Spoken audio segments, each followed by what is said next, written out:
Well, first off, thank you so much for everybody who's here right now. It means the world to me. It's so awesome that you guys would want to show up in general.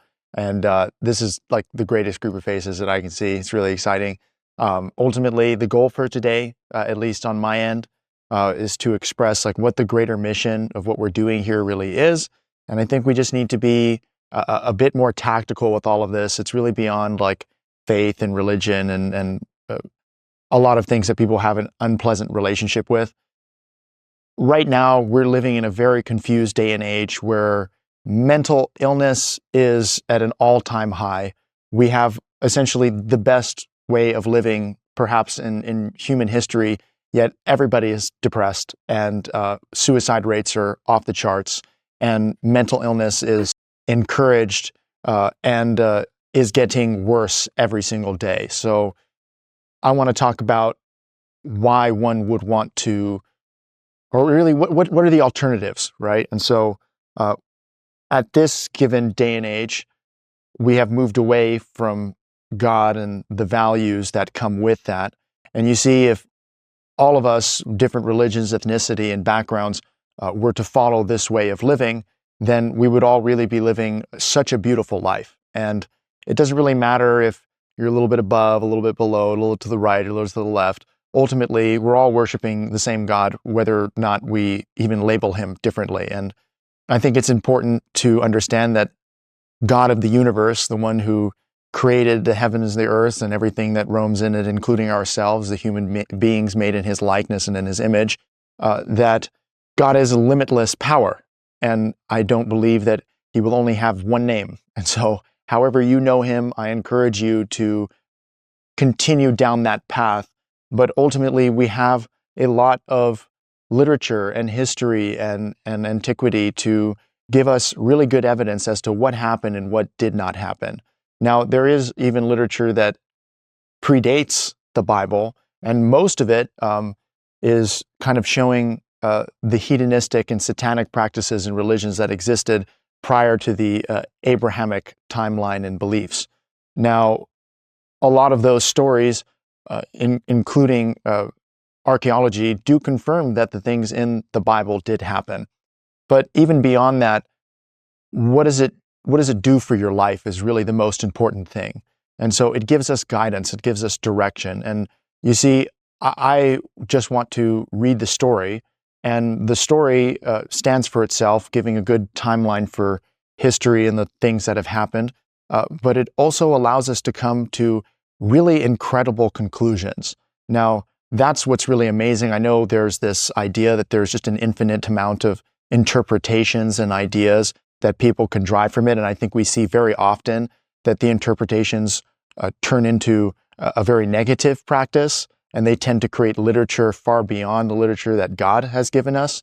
And so I want to instead maybe change the words for interpretation to what we're actually seeing and doing. And so I'm just going to read from the Bible, just the beginning, right? And so I'm going to talk simple narrative here. God created the heavens and the earth and everything that was on it in a 7-day period. He then created man and woman in his likeness, and he told them, be fruitful and multiply, fill the earth and subdue it.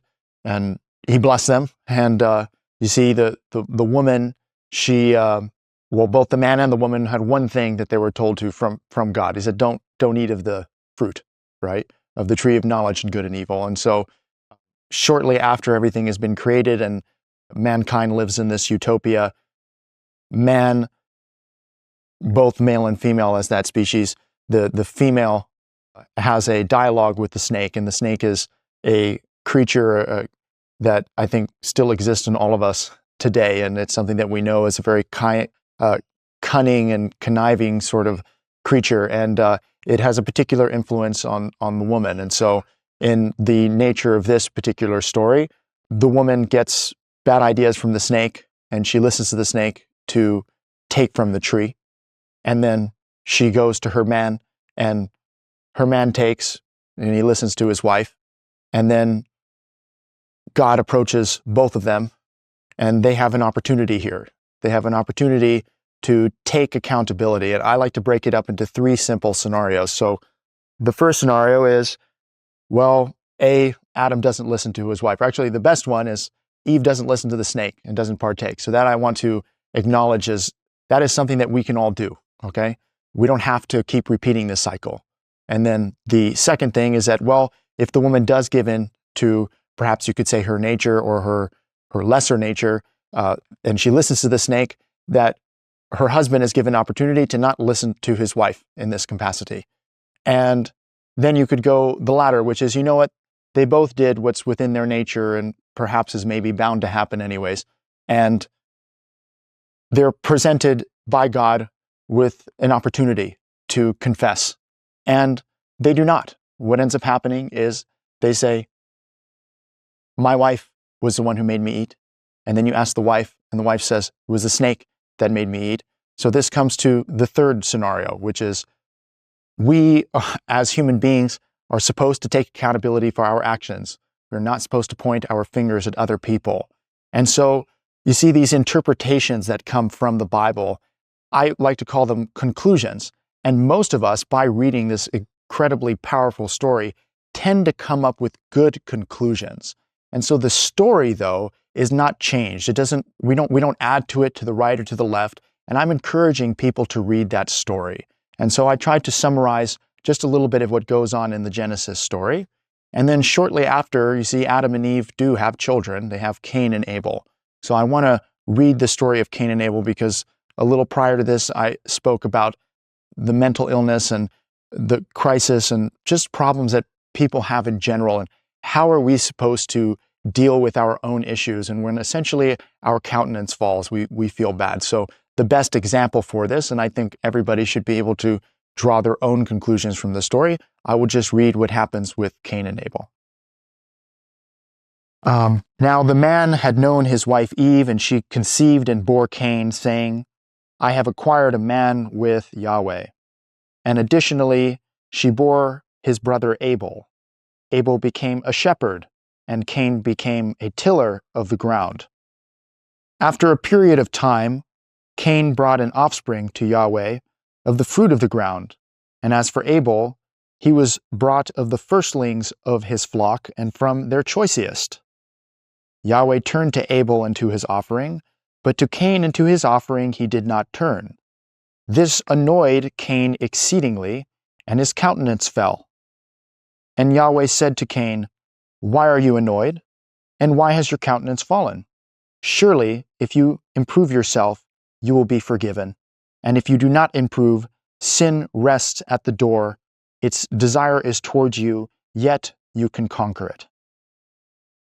That is really the phrase that I encourage all people to consider and think about when they're going through hard times and when things are not necessarily going in their favor, and say, is there something that I can do to improve?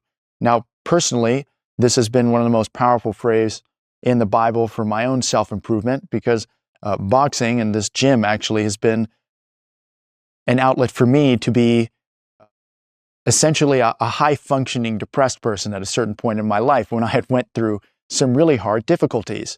Now, what had made me high-functioning was, of course, the people in my lives that had helped me, but the fact that I was willing to still improve myself. So I constantly tell people to look here and to just shortly share what happens when you do not improve yourself in this sin that rests at the door that God is talking about. Well, Cain spoke with his brother Abel, and it happened when they were in the field that Cain rose up against his brother Abel and killed him. And this was the first murder that had ever taken place on earth. And so I constantly encourage people to read these stories so that they can understand that their own nature is here and there's an infinite amount of conclusions you can come to, but the story is infinitely valuable, and I wanted to share it with you so you guys can consider that and hopefully teach others. Thank you. I'll introduce Chris, by the way. He has not spoken, so he will be the next one. We'll try and keep it short with about 5 to 10 minutes is best. All right. I'll be quick. I'm going to look down at my phone because I took some notes. I just want to make sure that I go through the important stuff.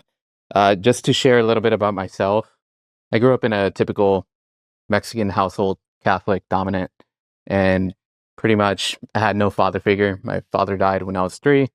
No recollection of who he was, how he looked, only through pictures. So growing up in that environment gave me no direction as to what I should do as a man or just as a person in general. My mom was always away, so I was raised by my grandmother or all the women in my family. And then at one point, I grew up and I just observed and went through the common practices that most people go through. I fell into petty crime and immoral relationships and the things that a lot of people go through. And it was until I found these people. And they introduced me, they welcomed me with open arms. And rather than evangelizing their faith and trying to get me to convert, they just communicated with me. And through their actions and just their conversations, I was allowed to just take my own journey and figure out where is that coming from. So I started reading the Bible and talking about it almost every day. And it gave me a guideline as to how I should live my life.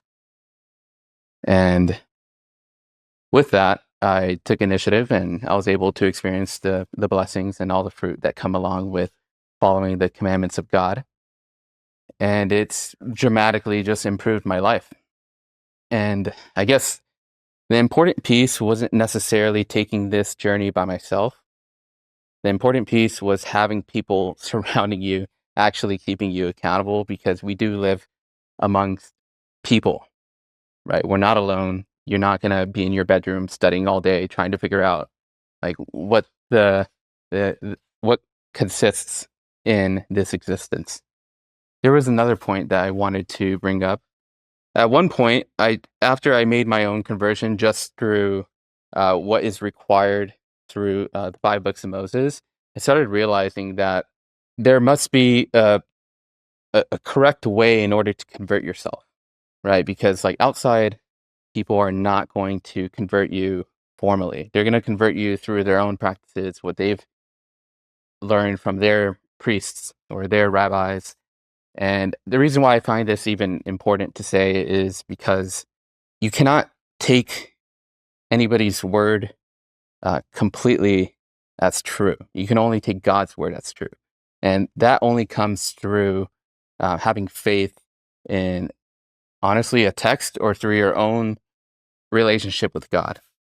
And through this text, I was able to find faith, and I took it very seriously. And everything that God says within the 5 books of Moses, I took it as true. And of course, you have to make that leap. You can't just like find it through evidence. And at one point, I tried to write a book about how what the process of conversion is through the lens of the 5 books of Moses. And I started realizing how complicated that start can be, right? Like, how can everybody use practical knowledge in order to convert with full faith? And that's where like I just dropped the book, because everybody comes to it with their own experiences, right? There's people who are nearly about to die on the floor, and they end up, some people find Jesus Christ, some people find God through that. There's also through beauty and nature and through psychedelic experiences, you start realizing, oh shit, like I'm not alone. There's something way above me. So what I kind of concluded to is that there's no formal conversion. If you want to circumcise yourself, you can, and you'll have like one extra piece of being a full member of the congregation, which is taking part in the sacrificial lamb for Passover. So this is accessible to everyone, is what I came to. There's no formal conversion process other than just following the commandments of God. Very simple, laid out, 5 books, very small. And yeah, that's my piece. Mr. Moses, otherwise known as Richard. Okay, thank you. Thank you. Wow.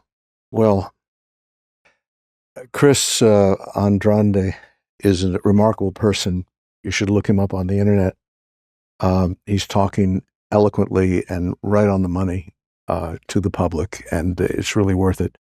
We're in this boxing gym, and Dan talked about the book of Genesis and how ultimately the discussion between God and Cain ends up with self-improvement, being the key issue for connection to God. And I want to return to that.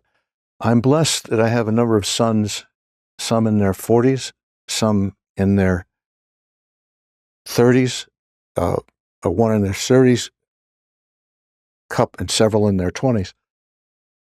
The reason I'm bringing that up, I want to name them. My son, Rick Moses, then there's Terrence Moses, there's Ronson Moses, there's Adam Moses, there's Dan Moses, and there's Naphtali Moses. And the reason I mention that is they're all speaking in public to some degree, and they're all really tough guys. They, I had a martial arts background myself and was able to share some of that, but they took it on their own, and they're at a unique level of skill and mental, physical toughness and agility, but mental toughness, and they all communicate really well. So I want the public to be aware of that. The other thing is just to pick up on the theme, and Chris, let me also mention Israel Horowitz, who's eloquent, almost beyond words, also speaking to the public, and in extraordinary ways on the same things we're all talking about now. He's right here, and there's Chris doing that. So I want everybody to be aware of what all of these, my sons and these men, are doing. So I was preparing some coffee this morning, and I looked at the little container. It's not a bad product. It's Coffee Mate, but I don't mind calling them out for the fact that I like it. It's a nice product. And the other side of it is I'm reading the back of this little container. It's made out of plastic. And it has this little schmooze. I'd never noticed it before. It has this little schmooze on it. And it says, I wish I'd brought it because I didn't want to carry the empty carton around. And but to read it, it would almost seem like a Saturday Night Live parody.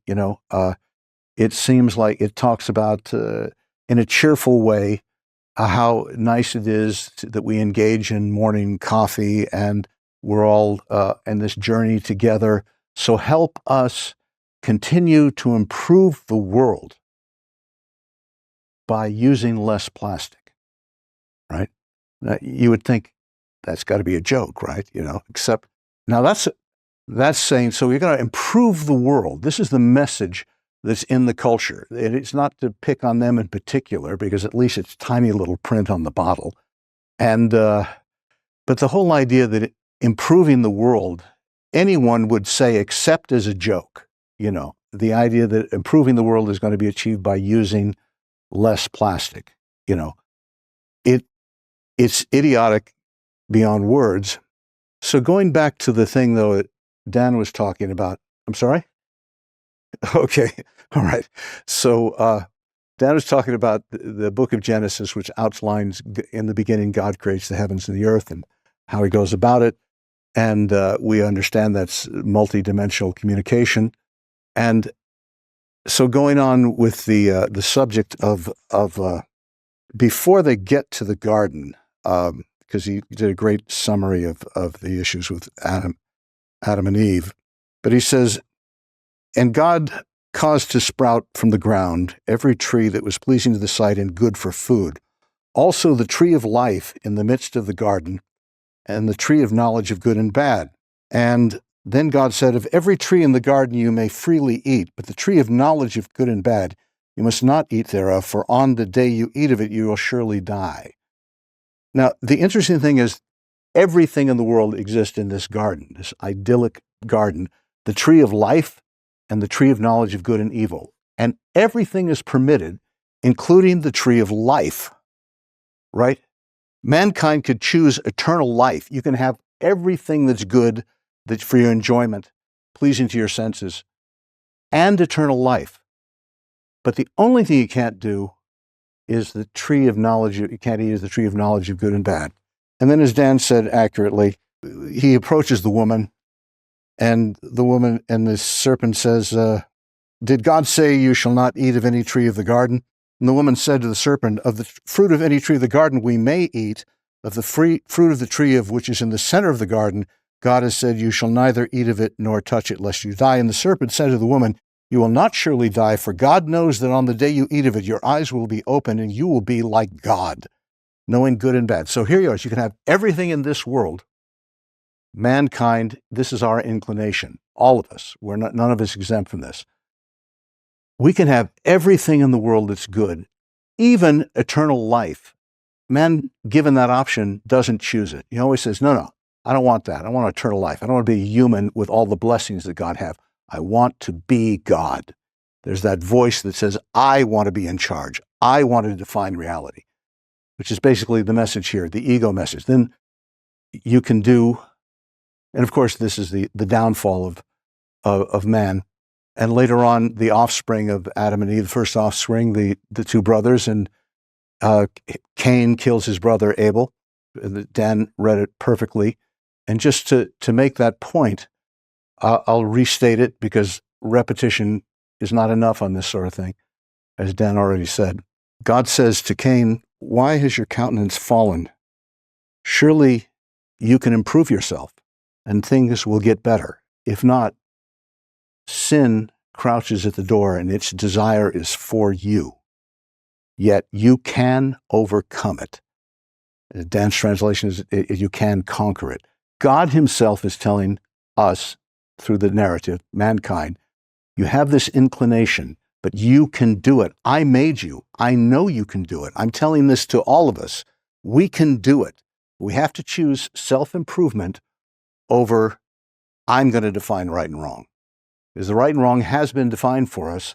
And there's a happy thing to this story about the inclination that we have to even choose arrogance and ego over eternity, over right and wrong, is actually, in spite of our inclination, civilization has evolved for thousands of years.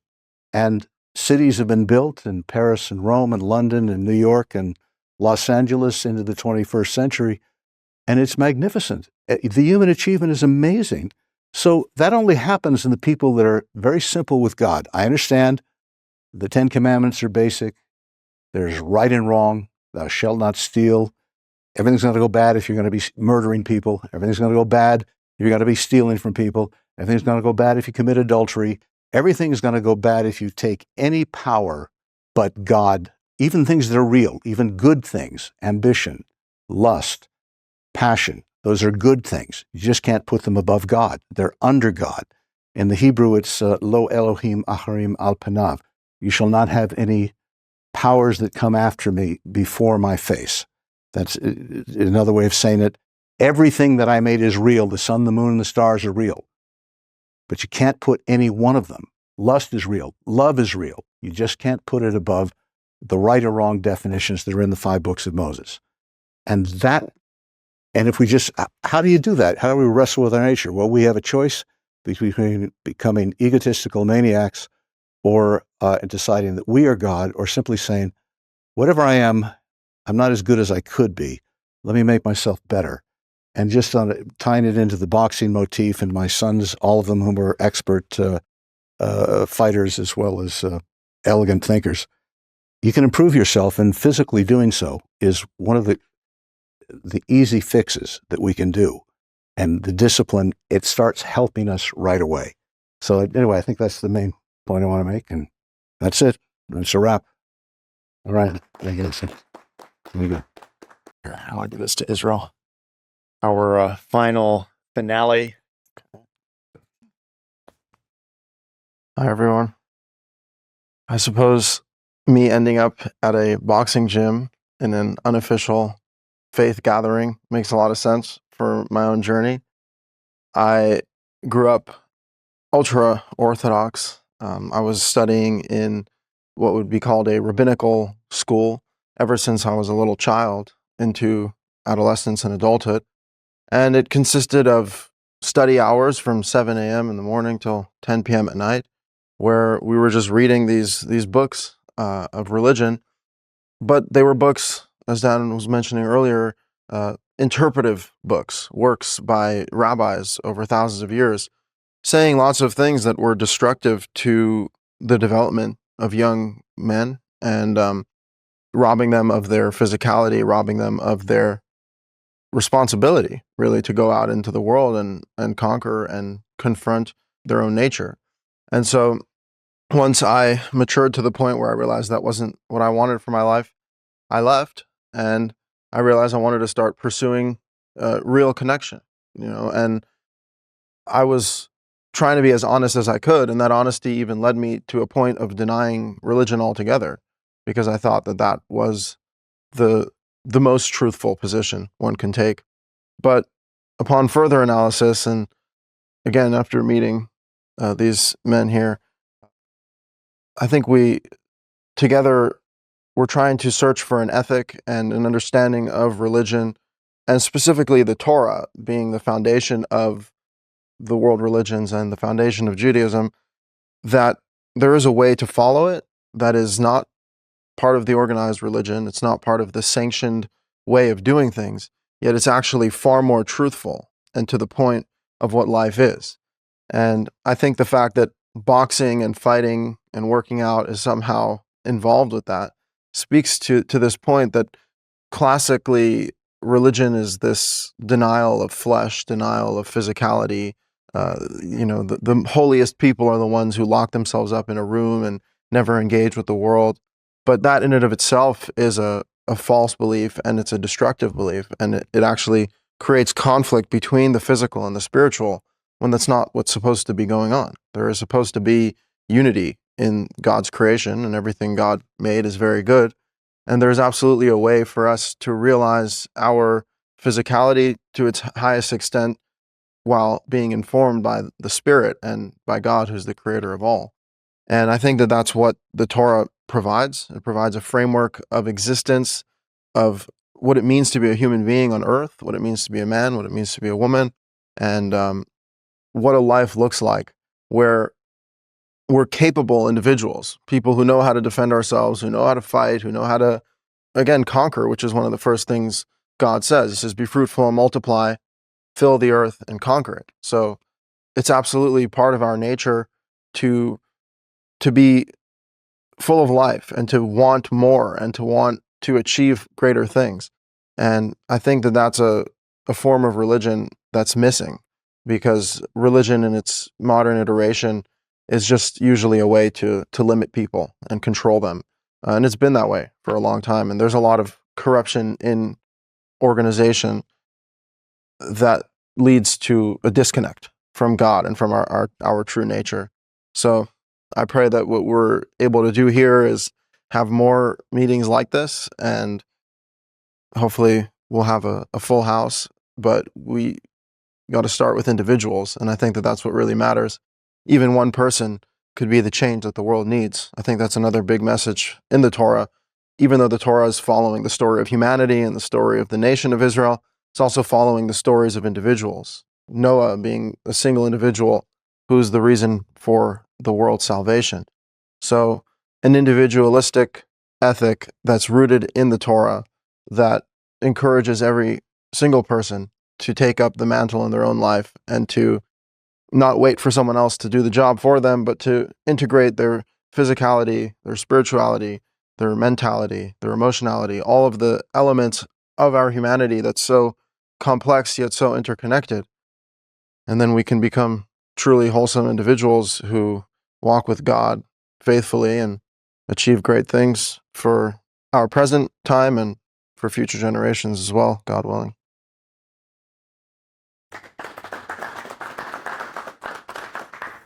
Ultimately, this is just for everybody who's here, but I suppose we're going to try and post these things as much as possible.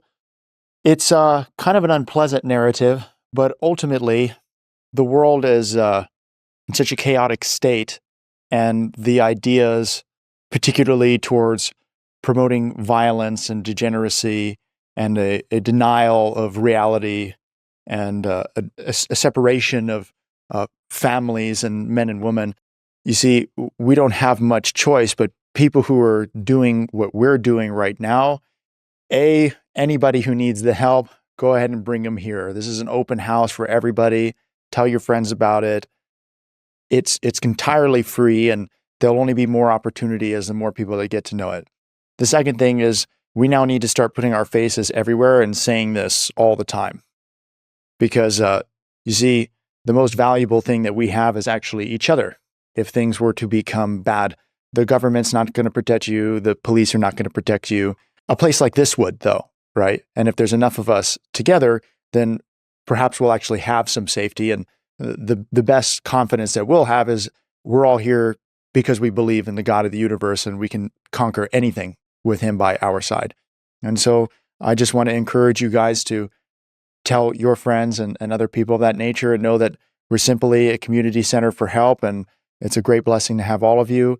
These are the speakers that will generally be talking. We might do 2 speakers at a time, 4 speakers, 1 speaker at a time, and occasionally we'll even have guests on. So just keeping you guys updated. I hope to see you next week.